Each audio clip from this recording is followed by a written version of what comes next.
여러분 반갑습니다. 오늘은 성경 강의 제11강 주제는 천지개벽의 참 의미는 무엇일까입니다. 인터넷 사전에서 찾아본 천지개벽에 대한 해석은 다음과 아래와 같습니다. 첫째, 하늘과 땅이 처음으로 열려 시작됐다. 그리고 두 번째는 자연이나 사회에서 큰 변형이 일어나다입니다. 해석 1번은 이미 완료된 상태이므로 별 의미를 둘 필요는 이유는 없을 것 같고, 그러나 2번에 대해서는 생각할 여지가 있을 것 같습니다. 지금 이 세상은 하늘과 땅이 확연하게 분리되어 있습니다. 그러나 개벽이라는 용어는 완벽하게 연다는 의미 또한 머금고 있습니다. 연다는 것은 경계를 허문다는 의미를 가지고 있으므로 분리되어 있는 하늘과 땅의 경계를 허물어 하나로 만들어버린다는 뜻으로 해석이 될 수 있습니다. 그리고 성경이 말하는 천지개벽에 대해서 알아보겠습니다. 하늘과 땅이 그 경계가 허물어져 하나가 된다면 이 세상에 살고 있는 모든 생명체 역시 경계가 허물어져 하나가 되어야 하면 당연한 이치일 것입니다. 그렇게 될 것임을 암시하는 성경 내용이 있어 인용하면 아래와 같습니다. 바로 에레미야 51장입니다.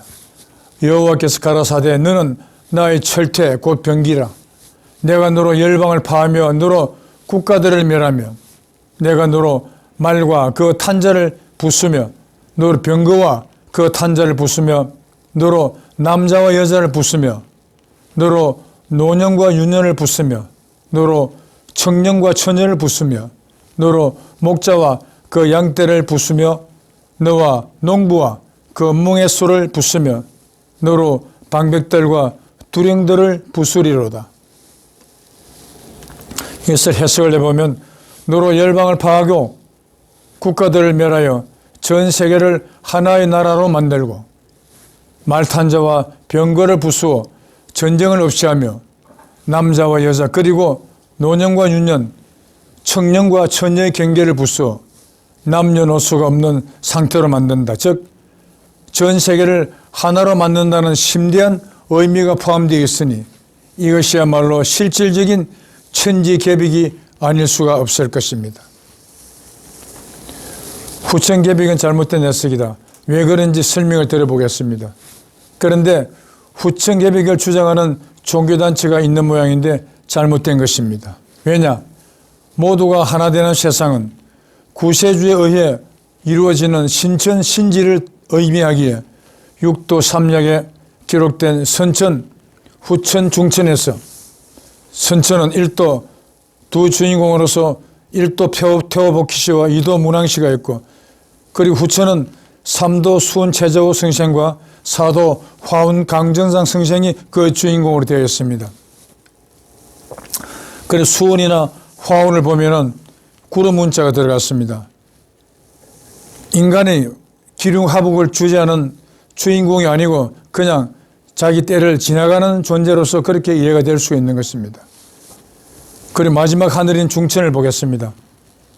두 주인공이, 첫째 주인공은 오도로서 목은 박태선 장로님이며, 그리고 마지막 주인공은 육도 금운 조희성 정도령님으로서 후천은 이와 같이 천지공사의 중간 단계로서 개벽이 이루어질 수 있는 때가 아니며, 개벽은 당연히 마지막 하늘인 중천에서 이루어지도록 되어 있는 것입니다. 하늘과 땅이 하나가 될 뿐만 아니라 이 세상 모든 생명체 및 무생물체도 구분이 없이 하나가 되어야 완전한 개벽이 이루어지는 것입니다. 그리고 요한복음 1장 1절에서 4절까지 말씀 내용을 검토해 보고자 합니다. 내용이 이렇습니다. 태초에 말씀이 계시니라. 이 말씀이 하나님과 함께 계셨으니 이 말씀은 곧 하나님이시라. 그가 태초에 하나님과 함께 계셨고 만물이 그로 말미암아 지은 바 되었으니 지은 것이 하나도 그가 없이는 된 것이 없느니라. 그 안에 생명이 있었으니 이 생명은 사람들의 빛이라. 이 말씀을 하나의 덩식으로 정리를 해보자면 생명은 빛이요 빛은 하나님이라 이렇게 한 줄 등식으로 정리가 되는 것입니다. 복음은 이 세상의 만물이 하나님의 말씀 하나로 인하여 생겼고 존재하게 되었음을 의미하고 있습니다. 원래는 하나님만 존재하셨는데 말씀의 만물로 쪼개졌음을 은연중에 알리시는 것으로 생각됩니다. 이렇게 해석하고 보니 천지개벽은 하늘과 땅과 사람이 서로 분리되어 존재하는 이 우주를 구성하는 세 가지 제목, 즉 삼재가, 즉 천지인이 다시 합쳐져 하나로 되는 것이 실질적인 계획이 됨을 짐작할 수 있습니다.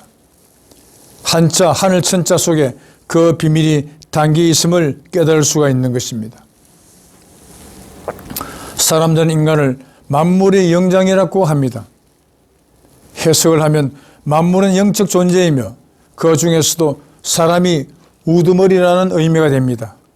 만약 이 세상이 하나님의 몸이 쪼개져 만물로 되었고 그 중에서도 사람이 우두머리라고 받아들이면 올바른 해석이 될 것이라 여겨집니다.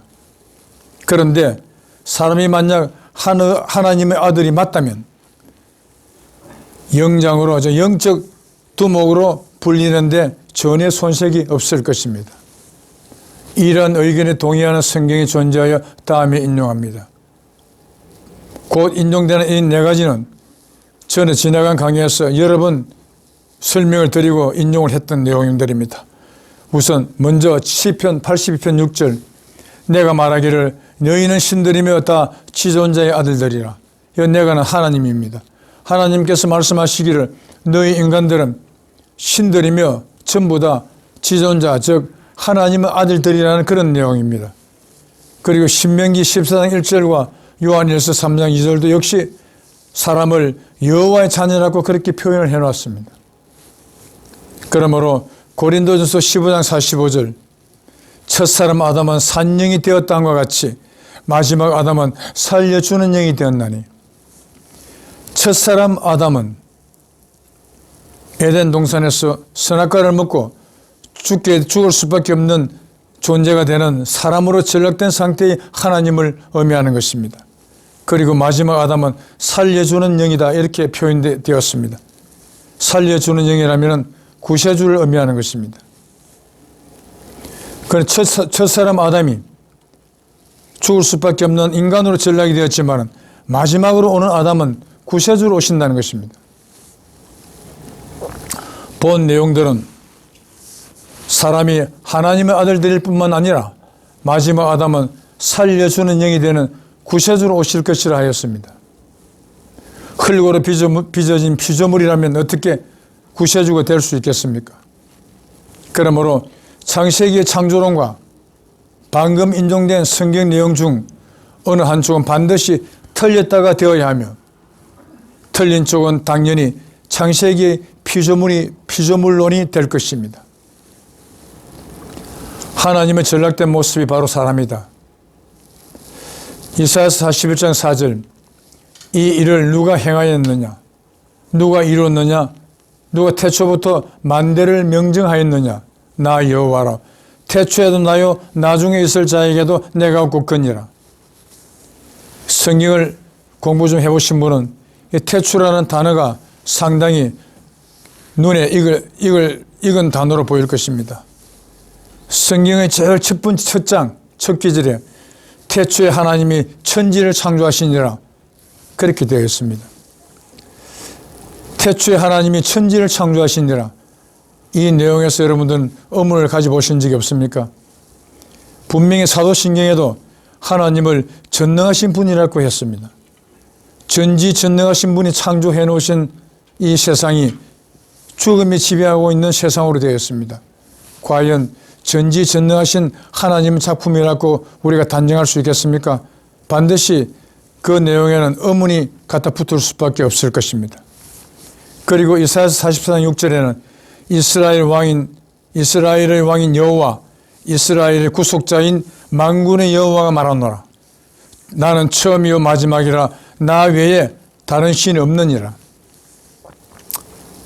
여기서 이스라엘 왕인 여호와가 이스라엘의 구속자, 즉 구속자는 구할구자, 속전낼 속자, 놈자자 해가지고 구세주를 의미하는 단어입니다. 이스라엘의 구세주로 오시는 분이 여호와 하나님이라는 것을 명시를 하고 있습니다. 그런데 처음이요 마지막이라 태초와 나중과 동일한 의미가 되고 있습니다. 그리고 요한계시록 21장 6절입니다. 이르렀도다 나는 알파와 오메가요 처음과 나중이라 내가 생명수 샘물로 목마른 자에게 값없이 주리니. 이 생명수라면은 사람이 먹으면 죽지 않는 영생을 누리게 되는 생명수, 그걸로 이해되어야 할 것입니다.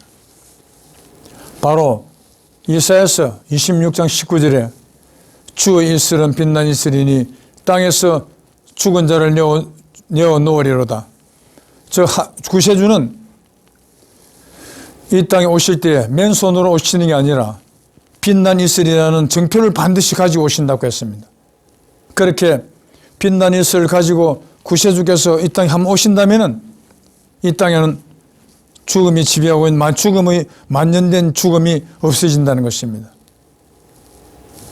즉 이사야서 26장 19절은 구세주의 소명이 적혀있는 기절입니다. 구세주는 왜 오느냐? 이 땅에 만연된 죽음을 없애고 죽음이 지배하고 있는 이 땅을 죽음이 없는 지상천국으로 만드시기 위해서 오신다는 것입니다. 그런데 이 세상에는 어떤 종교단체가 있어서 구세주는 금년이 2022년입니다. 2022년 전에 어떤 한 분이 태어났는데 그분을 구세주라고 부르고 있습니다. 그러면 그분이 구세주가 맞다면 성경에서는 삭제되어야 될 구절들이 너무나 많습니다. 과연 구세주가 오신 지 2022년이나 된 금년이지만 죽음이 없어졌습니까? 아담과 해와가 선악과를 먹어 죽게 된 그때부터 지금 금년까지 사람들은 계속 죽어왔습니다. 한 번도 죽음이 없어진 적이 없었습니다. 그런데도 구세주가 이 땅에 왔었다는 그런 말을 하고 있습니다. 너무나 잘못된 표현인 것을 제가 강조드립니다. 방금 인용된 성경 내용들은 하나님이 태초에 계셨고 나중에 또 있을 것이라고 되어 있습니다. 분명 이사야서 34장 16절에서는 너희는 여호와의 책을 자세히 읽어보라. 그 짝이 없는 말씀이 하나도 없나니 이는 여호와의 입으로 모았습니다. 그런데 한간의 종교단체에서는 성경책에 기록되어 있는 모든 말씀들이 1.1핵도 빠짐이 없이 전부 다 여호와 하나님의 말씀이라고 그렇게 주장하신다고 합니다. 그러나 여기는 보면 짝이 맞으면 여호와 하나님의 말씀이 되겠지만 짝이 맞지 않는 말이라면 그건 여호와의 말이 될 수 없다는 반어적인 의미 또한 포함되어 있는 것입니다. 그러면 여호와의 말씀이 아니면 성경책에 기록되어 있는 말씀 중에서 누구의 말이 되겠습니까? 하나님은 생명의 신입니다. 즉 생명 자체가 하나님이 영이 되는 것입니다. 그런데 그 생명을 죽이는 신은 마귀라고 특정되어 있습니다. 그러므로 하나님의 신과 생명을 죽이는 마귀의 신 두 종류밖에 없습니다. 그러므로 짝이 맞지 않는 성경 속에 있는 말은 마귀의 말이 된다는 것입니다. 그러나 안타깝게도 죽을 수밖에 없는 죄인의 상태인 사람들은 어떤 내용이 마귀 말이고 어떤 내용이 하나님의 말씀인지를 절대 구분을 할 수가 없다는 것입니다.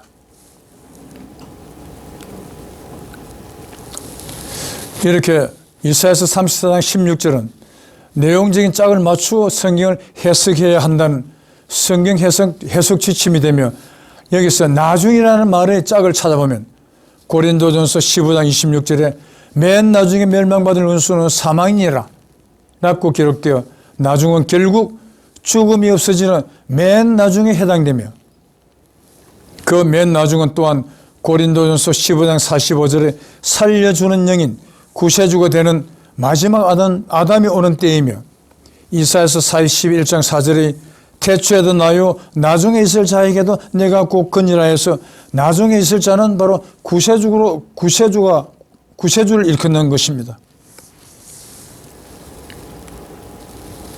그런데 왜 하필 태초와 나중만 강조되어 있고 중간 시점에 대해서는 아무런 언급이 없는지 의아스러운 생각이 들게 됩니다.